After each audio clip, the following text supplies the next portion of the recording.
pendant cette période extrêmement difficile. Pendant ce temps, d'autres vont créer, comme Nathalie Lemel aussi, mais Anne Jacquelard qui va animer le comité de vigilance de Montmartre, d'autres, Louise Michel qui assiste, enfin, qui anime le club de la Révolution, de la Patrie en danger, de la Reine Blanche, etc. Donc le 22 janvier, comme tous ses camarades, Louise Michel va prendre le fusil pour accompagner d'autres femmes et d'hommes pour réclamer la libération de Gustave Flourens, qui est aussi un des membres imminents, enfermé depuis le mois d'octobre. La fusillade va s'engager, etc. Et donc elles ont cette présence très importante. Et le 17 mars, dans une proclamation qu'il fait afficher sur les murs de Paris, Thiers va demander à la population de se soumettre. Et dans la nuit du 17 au 18, l'armée envahit les faubourgs de Paris. Et autour de Louise Michel et de sa mère, quand on parlait des institutrices, on parle de la mère de Louise Michel aussi, les femmes vont s'interposer et entourent les mitrailleuses. Il faut savoir que Louise Michel va plus tard, donc au moment après la semaine sanglante, va se porter prisonnière pour qu'on libère sa mère, qui est beaucoup plus âgée, bien entendu, et pour qu'on la libère, puisque c'est elle qui a été faite prisonnière, et c'est Louise Michel qui va se porter prisonnière pour qu'on libère sa mère. Donc le général de Comte, à ce moment-là, donne l'ordre de tirer, mais l'officier Verdaguer intime aux soldats de mettre la crosse en l'air, et partout dans Paris, d'autres femmes sont rassemblées pour bloquer le passage des canons. Partout, les femmes vont arrêter les soldats, et c'est Louise Michel qui va crier « La révolution est faite ». Donc on voit qu'effectivement, elles sont descendues dans les rues, elles étaient là, et c'est devant elles que les soldats ont levé la crosse. Donc la commune va être décrétée le 26 mars. Et Louise disait, et je pense que c'est une phrase qui est extrêmement intéressante, Louise va déclarer « On voulait tout à la fois, art, science, littérature, la vie flamboyait. » Et pourquoi je dis ça? J'ai dit ça tout à l'heure au camarade Jean-Louis. C'est très intéressant d'analyser ce que dit Louise à ce moment-là.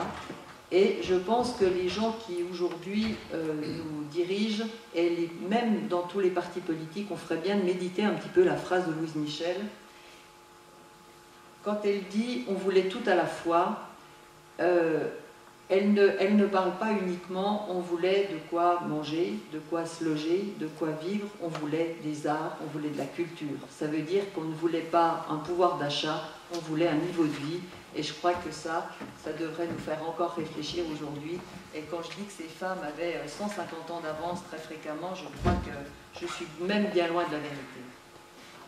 Donc le 1er avril, d'autres, Henriette Garoste, Louise Lafitte, Marie Verdure, déléguées de l'éducation nouvelle, vont réclamer l'éducation obligatoire pour tous les enfants, quel que soit leur rang social. Il faut savoir qu'au moment de la Commune de Paris, alors je ne vais pas vous faire la liste des choses qui ont été créées en si peu de temps, quand on nous dit par exemple qu'il faut du temps pour recréer des écoles, recréer des hôpitaux, recréer tout ça, en 2 mois, pendant la Commune de Paris, on a remis en place, elles ont été capables de mettre en place un système de santé, un système d'éducation. En 15 jours, on avait recréé des écoles. C'est quelque chose d'absolument impensable. Et aujourd'hui, dans 150 ans après, on ne serait pas capable de réouvrir 100 000, 50 000 lits d'hôpitaux qui font partie de la nécessité actuelle. Donc, je pense que ça donne quand même à réfléchir sur ce que les gens de la Commune de Paris ont été capables de réussir à ce moment-là avec des moyens qui, à mon sens, étaient extrêmement limités et surtout, sachant qu'ils étaient quand même toujours sous la menace de l'armée de Versailles. Donc donc on se dit quand même qu'ils ont réussi un coup de force et que les femmes qui se sont battues à ce moment-là, donc on parle de Louise Michel qui effectivement avec le 61e bataillon armé d'une carabine, bon ça c'est de la petite histoire, mais armé d'une carabine Remington, va prendre ici les Moulineaux tenus par les gendarmes. Donc effectivement elles vont être sur tous les fronts. Et les femmes vont multiplier, je vous le disais, les actions et vont intervenir sur 2 fronts, le front civil et le front militaire. Et André Léo, qui a créé donc le journal La Sociale, va s'adresser au général Dombrowski en disant, parce qu'effectivement, je je ne suis pas sûre que les hommes de l'époque voyaient d'un si bon œil que ça arriver les femmes.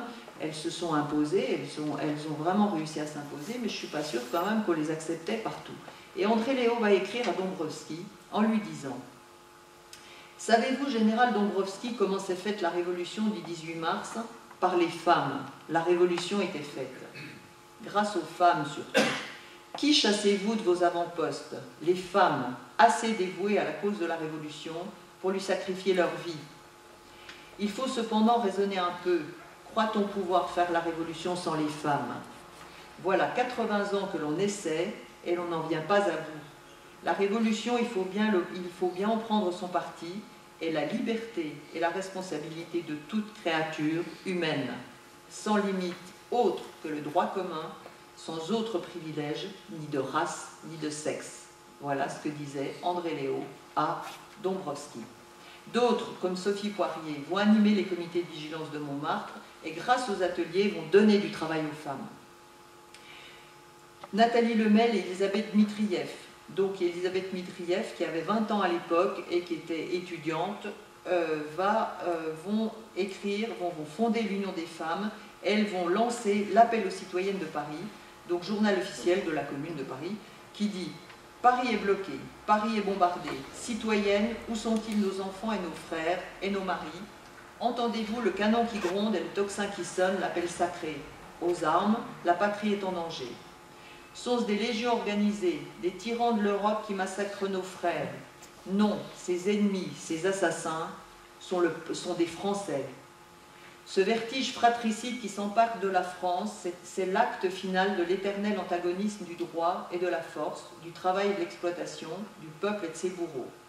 Citoyennes de Paris, descendantes de femmes de la Grande Révolution, qui au nom du peuple et de la justice marchaient sur Versailles, ramenant captif Louis XVI, nous, mères, femmes, sœurs de ce peuple français, supporterons, nous, plus longtemps que la misère et l'ignorance fassent des ennemis de nos enfants, que père contre fils, ils viennent s'entretuer sous nos yeux, que pour le caprice de nos oppresseurs, qui veulent l'anéantissement de Paris, après l'avoir livré aux étrangers. Citoyennes, il faut que c'en soit fait du vieux monde, et ce n'est pas seulement la France qui se lève, tous les peuples civilisés attendent notre triomphe, pour à leur tour se délivrer. Cette même Allemagne, dont les armées princières dévastaient notre patrie, est elle-même ébranlée et travaillée par le souffle révolutionnaire. Depuis 6 mois, elle est en état de siège et ses représentants ouvriers sont au cachot. La Russie est prête à combattre et à mourir pour la République et la transformation sociale. L'Irlande, la Pologne, l'Espagne, l'Autriche. Citoyenne, le gant est jeté, il faut vivre ou mourir. Si les infâmes qui fusillent les prisonniers, qui assassinent nos chefs, mitraillent une foule de femmes désarmées, tant mieux. Le cri d'horreur et d'indignation achèvera ce que nous aurons tenté. Et si les rames et les baïonnettes sont toutes utilisées par nos frères, il nous restera encore des pavés pour écraser les traîtres. Si après ces 2 textes, on n'a pas compris que la conscience politique des femmes était à son maximum, je crois que là, on n'a pas bien compris ce qu'était la Commune de Paris. On voit avec quelle force, avec quelle puissance ces femmes se sont battues. Par cet appel, elles vont inciter les femmes à se réunir afin d'organiser et défendre la Révolution en participant au service d'ambulance. On connaît leur rôle, hein, elles ont joué un rôle capital donc, dans les services d'ambulance.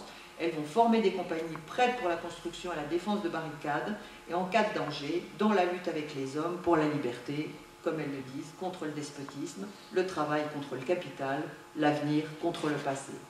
Dans chaque arrondissement, des comités vont continuer à s'organiser en direct avec le comité central. Et donc toutes ces femmes vont participer au programme de réforme de la commune, à commencer d'ailleurs par, donc je vous le disais, l'enseignement, la santé, l'assistance au travail. Et le 14 avril est publiée une adresse des citoyennes à la commission exécutive de la commune, qui dit « Considérant qu'il est du devoir de tous de combattre pour la grande révolution, que le péril est imminent et l'ennemi aux portes de Paris, que l'union faisant la force, tous les efforts individuels doivent se fusionner pour former une résistance collective, que la commune proclame l'adoucissement de tout privilège, de toute inégalité, sans distinction de sexe, distinction créée et maintenue par le besoin de l'antagonisme sur lequel reposent les privilèges des classes